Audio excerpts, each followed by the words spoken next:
पुण्यात आता एवढं छान वातावरण आहे की कुठेतरी लांब जाण्याचाच मजा आहे. एकदा बघा,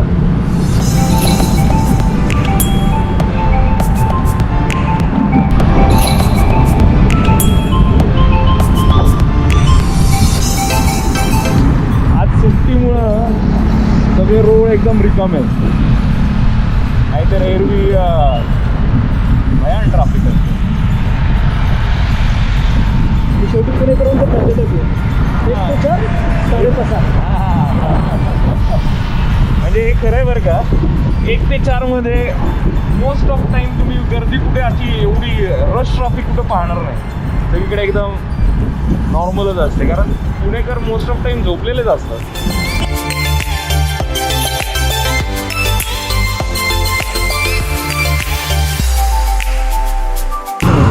सध्याला नाही का, म्हणजे आता एवढे पोलीस पाहिले ना, तर पुण्यात आता एक कारवाई होती की आरशे नसतील तर पावत्या पाडतातच आणि सिग्नलला थांबून ते चेक करतात.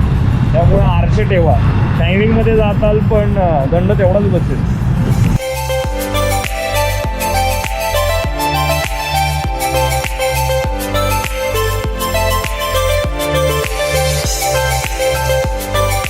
आजच्या ब्लॉगची सुरुवात ही एकतर साताऱ्यातनं होणार होती किंवा लोणावळ्यातनं होणार होती. म्हणजे माझे 2 मित्र, एक अक्षय आणि दुसरा पराग, हे रात्री घरी आले होते आणि यांचं म्हणणं होतं की आज सुट्टी आहे तर कुठेतरी लांब फिरायला जाऊयात. पण आमचं अजून ठरलंच नाही कुठं जायचं. त्यामुळे आज म्हण आहे ना वाटतं ती एक की काय रे अक्षय, कोणाची पोच कुठपर्यंत? सरड्याची धाव कुंपणापर्यंत. हां, सरड्याची धाव कुंपणापर्यंत. तसं आम्हाला काय पुणे सुटत नाही, त्यामुळे आम्ही पुण्याच्या बाहेर जात नाही. त्यामुळे तुम्हाला दाखवायला आलो आहे सिम्बॉयसिसच्या इथली खाऊ गल्ली.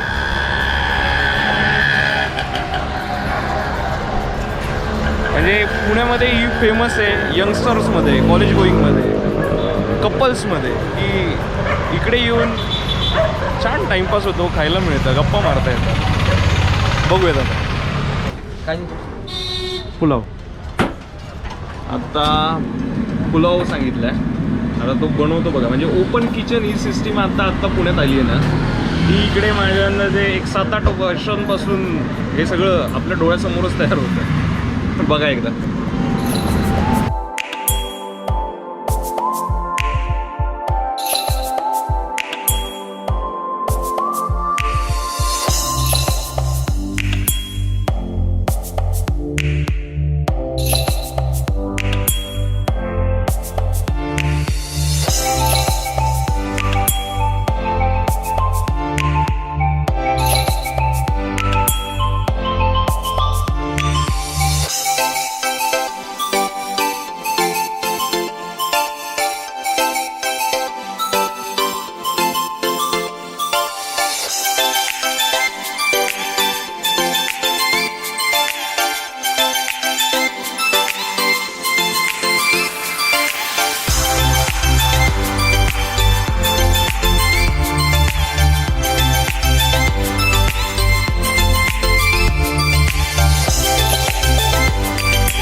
असंच होतं. रस्त्याच्या पलीकडे ते बनवायचे आणि इकडे येऊन आपापल्या गाडीवर येऊन बसून खायचं. आम्ही इकडे येतोय म्हणजे पहिले तिकडे होतं ती बंगला चौकाच्या तिकडे उजव्या हाताला, पण आता इकडे शिफ्ट झालं. चव सेम आहे, सगळं सेम आहे, फक्त जागा बदलली. मी 9वी-10वीपासून इकडे येतोय. माझ्या 9वी-10वीपासून गौरव देवरेकडे ॲम्बिशन होती आणि मग त्या ॲम्बिशनवर आम्ही दोघंच फिरायचो. म्हणजे तेव्हा आम्ही बरंच फिरलो. मग तिकडे नवीनच मंदिर झालं होतं तळेगावामधलं साईबाबांचं, प्रतिशिर्डी शिरगावचं. त्यानंतर एक मित्र होता साठी पिंपळ्यात, तिकडे जायचो, इकडे यायचो. कोल्ड कॉफी नवीनच दुर्गा कॅफेने पुण्यात इंट्रोड्यूस केली होती. मग तेव्हा इकडे कोल्ड कॉफ्या मिळायच्या. तेव्हा मग आम्ही खास कोल्ड कॉफी प्यायला आणि आठवड्यातनं 2दा-3दा तरी यायचोच. आता एक खातो, टेस्ट करतो आणि तुम्हाला सांगतो.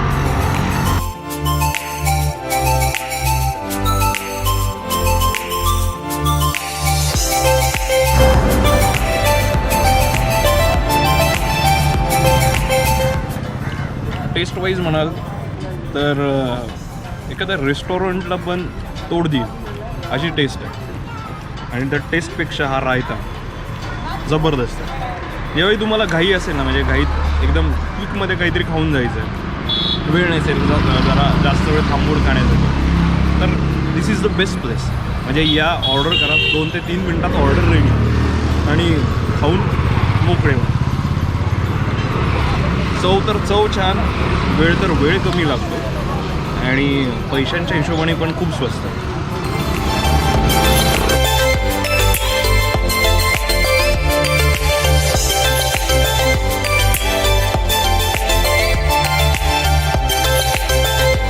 एकदा चीज बघा केवढं टाकलंय. चीजमुळे जी चव येते ना ती मस्तच असते. आता बरेच हायजीन लोक म्हणत असतील की अरे कुठे जातोय, काय करतोय, कसं. पण हे आता आपण मोठे झालो ना तेव्हा हायजीन वगैरे सुचायला लागलं. पण जेव्हा कॉलेज लाईफमध्ये असताना पुण्यातला प्रत्येक कॉलेज लाईफमधला मुलगा हा इकडे येऊन हा पुलाव तरी त्याने तवा पुलाव तरी खाल्ला असेल, कोल्ड कॉफी तरी पिली असेल, नाहीतर इथलं फेमस ब्रेड क्रम्स हे तरी खाल्लेच असतं. आणि तुम्ही जर इकडे येणार असेल तर तुमच्या डोळ्यासमोर तयार करतात काय काय टाकणार आहे त्याच्यात, कसं टाकणार आहे, किती प्रमाणात होणार आहे, आणि ते लगेच होऊन गरम गरम तुमच्यासमोरच तुमच्या प्लेटमध्ये सर्व होतं. कित्येक हॉटेल असे की आतमध्ये किचनमध्ये काय चाललं हे आपल्याला माहीत नसतं. क्लीन आहे नाही आहे हेही माहीत नसतं. तो बनवणारा कुक कसा आहे हेही माहीत नसतं. तर बेस्ट ऑप्शन. म्हणजे एवढी क्वांटिटी होती की मला आता जात नाही. म्हणजे आपल्या खिशाला परवडेल आणि पोटाला पुरून उरेल एवढा हा राईस मिळतो. याला याचा लाभ घ्यायचा असेल तर त्यांनी इकडे येऊन त्याचा लाभ घ्यावा.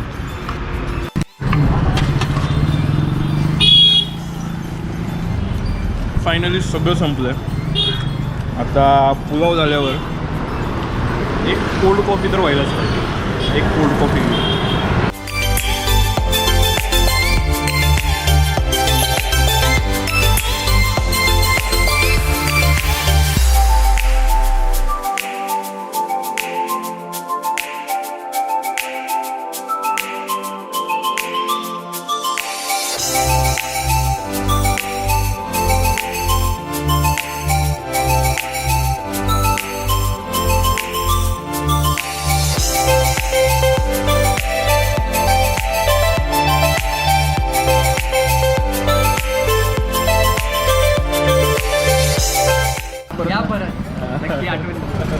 चलो बाय.